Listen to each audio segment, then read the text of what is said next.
ऐका आदित्य रानूबाईची कहाणी. एका आटपाट नगरात एक ब्राह्मण राहत होता. तो रोज समिधा फुलं दुर्वा आणण्यास रानात जात असे. तिथे नागकन्या देवकन्या वसा वसत होत्या. ब्राह्मणाने त्यांना विचारले, कसला वसा वसता तो मला सांगा. तुला रे वसा कशाला हवा? उतशील मातशील घेतला वसा टाकून देशील. ब्राह्मण म्हणाला, उतणार नाही मातणार नाही घेतला वसा टाकणार नाही. तेव्हा त्या म्हणाल्या, श्रावण मास पहिल्या आदित्यवारी न बोलता उठावं, सचेल वस्त्रासहित स्नान करून अगोदर पाणी आणावं. विड्याच्या पानावर रक्तचंदनाची आदित्य रानूबाई काढावी. 6 रेगास मंडळ करावं. 6 सुतांचा तातू करावा. त्या 6 गाठी द्याव्यात. पानं फुलं व्हावं. पूजा करावी. पानांचा विडा, फुलांचा झेला, दशकांचा धूप, गुळखोबऱ्याचा नैवेद्य दाखवा. 6 मास चाळावी. 6 मास पाळावी. मागीरथ सप्तमी संपूर्ण करावा. संपूर्णच गुळाच्या पोळ्या, बुटव्याची खीर, लोणकर तूप असावं. मेहून जेवू सांगावं. असेल तर चोळी द्यावी, नसेल तर जोड गळसरी द्यावी. तेही नसेल तर 2 पैसे दक्षिणा द्यावे आणि आपल्या वंशास उद्यापन करावं. असा वसा ब्राह्मणांनी केला. त्याला सूर्यनयन प्रसन्न झाला. भाग्यलक्ष्मी आली तेव्हा राजाच्या राणीने ब्राह्मणास बोलावून पाठवलं. ब्राह्मण खूप घाबरला, थरथर कापू लागला. तेव्हा राणी म्हणाली, घाबरू नका, कापू नका. तुमच्या मुली आमच्या घरी द्या. आमच्या गरीबाच्या मुली तुमच्या घरी कशा द्याव्यात? दासी कराल, बडकी कराल. राणी म्हणाली, बडकी करत नाही, राजाची राणी करू, प्रधानाची राणी करू. मार्गशीर्ष महिन्यात ब्राह्मणाने लग्न करून मुली दिल्या. एका राजाच्या घरी दिली, एक प्रधानाच्या घरी दिली. पण गेल्या पावली मुलीचा समाचार घेतला नाही. 12 वर्षांनी समाचार ब्राह्मण निघाला राजाच्या घरी. लेकीनं बसाव्यास पाया दिला, पाय धुवायला पाणी दिलं. म्हणाली, बाबा गुळ खा, पाणी प्या. ब्राह्मण म्हणाला, गुळ खात नाही, पाणी पित नाही. आधी माझी कहाणी करावयाची आहे, ती तू ऐक. तुमची कहाणी ऐकायला मला वेळ नाही. राजा पारदेला जाणार आहे, त्याला जेवायला उशीर होईल. त्याच्या मनात राग आला. तो राग मनात धरून ब्राह्मण तिथून निघाला आणि प्रधानाच्या घरी आला. ओढिण्याला पाहताच लेकीनं बसवायला पाट दिला, पाय धुवायला पाणी देऊन, गुळ खा, पाणी प्या. गुळ खात नाही, पाणी पित नाही. माझी कहाणी करायची आहे, तू अगोदर ऐक. तुमची कहाणी नको ऐकू तर कोणाची ऐकू? ती घरात गेली. उतरंडीची 6 मोती आणली. 3 आपण घेतली व 3 वडिलांच्या हातात दिली. वडिलांनी सांगितली, कहाणी मन लावून ऐक. एकाग्रतेने ऐकले. नंतर जेवण खाऊन वडील आपल्या घरी आले. बायकोनं मुलीचा समाचार विचारला. जिनं कहाणी ऐकली नाही ती गरिबी आणि दुःखी कष्टी झाली. जिनं कहाणी ऐकली ती मोठ्या सुखात आहे. इकडे जी गरीब झाली होती तिने आपल्या मुलाला श्रीमंत मावशीकडून काही दिलं तर घेऊन येण्यास सांगितलं.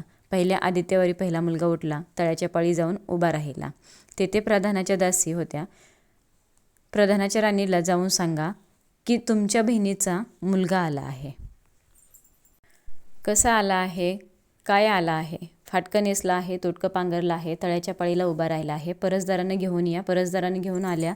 नाहू माकू घातलं, पितांबर नेसायला दिला, जेव खाऊ घातलं, कोहळा पोकरून होन मोहरा भरल्या व सांभाळून घरी घेऊन जाण्यास सांगितलं. वाटेने जात असता सूर्यनारायण माळ्याच्या रूपानं आला व हातातल्या कोहळा काढून नेला. घरी जाताच आईने विचारलं, मावशीनं काय दिलं? दैवानं दिलं पण कर्मानं नेलं. कर्माचं फळ पुढं उभं राहिलं. मावशीनं दिलं पण ते सर्व गेलं. दुसऱ्या आदित्यवारी दुसरा मुलगा गेला. प्रधानाच्या राणीनं त्याला घरी नेलं. नाहू माकू घातलं, नेसायला पितांबर दिला, जेव खाऊ घातलं, काठी फकरून होन मोहरांनी भरून दिली व न विसरता सांभाळून घरी नेण्यास सांगितले. वाटेत सूर्यनारायण गोराख्याच्या रूपानं आला व काठी काढून घेतली. घरी गेला. घडलेली गोष्ट राणीला सांगितली. दैवानं दिलं पण कर्मानं नेलं. तिसऱ्या आदित्यवारी तिसरा मुलगा गेला. तळ्याच्या पाळी उभा राहिला. त्यालाही पहिल्यासारखंच प्रधानाच्या घरी नेऊन त्याचा योग्य आदर सत्कार केला व नारळ पोखरून होना मोहरांनी भरून दिला व सांभाळून घरी नेण्यास सांगितले. घरी जाताना विहिरीच्या काठी नारळ ठेवून पाणी प्यायला विहिरीत उतरला. तोच नारळ गडगडत विहिरीत पडला.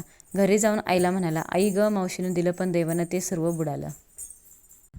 4थ्या आदित्यवारी चौथा मुलगा गेला. तळ्याच्या पाळी उभा राहिला. त्यालाही पहिल्यासारखंच राणीनं घरी नेलं. त्याचा योग्य आदर सत्कार केला. त्याला दह्याची शिदोरी होना मोहरा घालून बरोबर दिली. सूर्यनारायण घरीच्या रूपाने आला व शिदोरी घेऊन गेला. घरी येऊन आईला सांगितलं, आई, मावशीनं दिलं पण दैवानं नेलं. दैवानं ते सर्व नेलं. 5व्या आदित्यवारी आपण उठली. तळ्याच्या काठी उभी राहिली. दासीने तिचा निरोप तिच्या बहिणीला सांगितला. बहिणीनं तिलाही परसदारानं घरी नेलं, नाहूमाखू घातलं, साडी चोळी नेसायला दिली. प्रधानाची राणी आदित्यवाराची कहाणी करू लागली. काय वसा कळतेस ते मला सांग. बहीण म्हणाली, वडिलांची कहाणी ऐकली नाहीस म्हणून तुला दारिद्र्य आलं. राजाच्या राणीनं यावर उपाय विचारला तेव्हा तिनं वसा सांगितला. ती बहिणीच्या घरी राहिली. श्रावणात सांगितल्याप्रमाणे सूर्यनारायणाची पूजा केली. इकडे राजाला भाग्य आलं. राजाने छत्र चामर देऊन बोलावणं केलं. राजा येताच ती घरी जायला निघाली. एकमेकींना बहिणींनी आहेर केले. वाटेने निघाली. पहिल्या मजलेत स्वयंपाक केला. राजाला वाढलं, मुलांना वाढलं, आपलं पान वाढून घेतलं. तोच कहाणीची आठवण झाली. हाकारे केला, डांगोरा पिटला. कोणी उपाशी आहे का शोधण्यास सांगितले. कोणी उपाशी नव्हता. वाटेने एक मोळी विक्या चालला होता. त्याला कहाणी ऐकायला बोलावलं. तो मोळी म्हणाला, तुझ्या बाईची कहाणी ऐकून मला काय फळ. माझं पोट भरलं पाहिजे असं म्हणून तो राणीकडे आला. राणीने 6 मोते घेतले. 3 त्याला दिले व 3 आपल्या हातात ठेवले व मनोभावे कहाणी सांगितली. त्याने मोठ्या भक्तीने ऐकले. त्याची मोळी सोन्याची झाली. तो म्हणाला, कहाणी ऐकल्याचं एवढं फळ, मग वसा घेतल्याचं किती मोठं फळ मिळेल. काय वसा आहे तो सांगा. राणीने तो उतणार नाही, मतणार नाही याची कबुली करून घेतली व वसा सांगितला. दुसऱ्या मजलेस राणीनं स्वयंपाक केला. मुलांना राजाला वाढलं. आपलं पान वाढून घेताच कहाणीची आठवण झाली. हाकारा करून कोणी उपाशी नाही ना याचा शोध घेतला. माळ्याच्या विहिरीला पाणी लागत नव्हतं. त्याचा मळा पिकत नव्हता. असा एक माळी चिंता करीत बसला होता. त्याला कहाणी ऐकण्यास बोलावलं. तो आला. राणीनं 6 मोते घेऊन 3 आपण घेतली. 3 माळ्याला दिली. राणीनं मनोभावे कहाणी सांगितली. त्याने चित्तभावे ऐकले. मळा पिकू लागला. विहिरीला पाणी आलं. तो म्हणाला, कहाणी ऐकल्यावर एवढं फळ, मग वसा घेतल्याचं काय फळ. काय वसा असेल तो मला सांगा. मग राणीनं त्याला वसा सांगितला. तिसऱ्या मजलेत स्वयंपाक केला. मुलांना वाढलं. राजाला वाढलं. आपलं पान वाढून घेताच कहाणीची आठवण झाली. नगरात कोणी उपाशी नाही ना याचा शोध घेतला.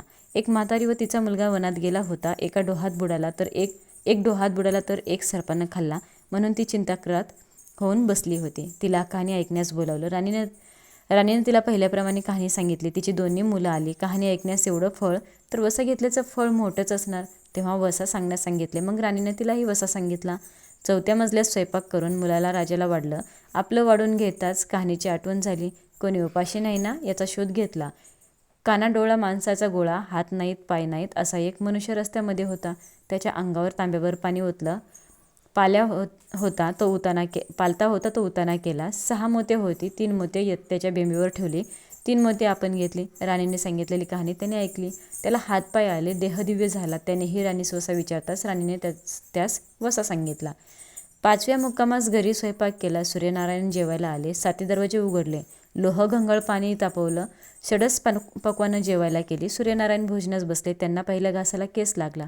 ते रागावले. राजाच्या राणीला 12 वर्ष दरिद्र आलं होतं. तिनं आदित्यवारी वळचणीखाली बसून केस विंचरले. काळं चवाळं डोईचा केस, वळचणीची काडी डाव्या खांद्यावरून टाकून दे. राजाच्या राणीला सूर्यनारायणाचा कोप झाला. तसा कोणाला होऊ नये. ब्राह्मणाला मोळी विक्याला, राजाच्या राणीला, माळ्याला, म्हातारीला कानाडोळा माणसाचा गोळा, सर्वांना सूर्यनारायण जसा प्रसन्न झाला तसा आम्हा हो. ही 60 उत्तराची कहाणी 5 उत्तरी सुफळ संपूर्ण.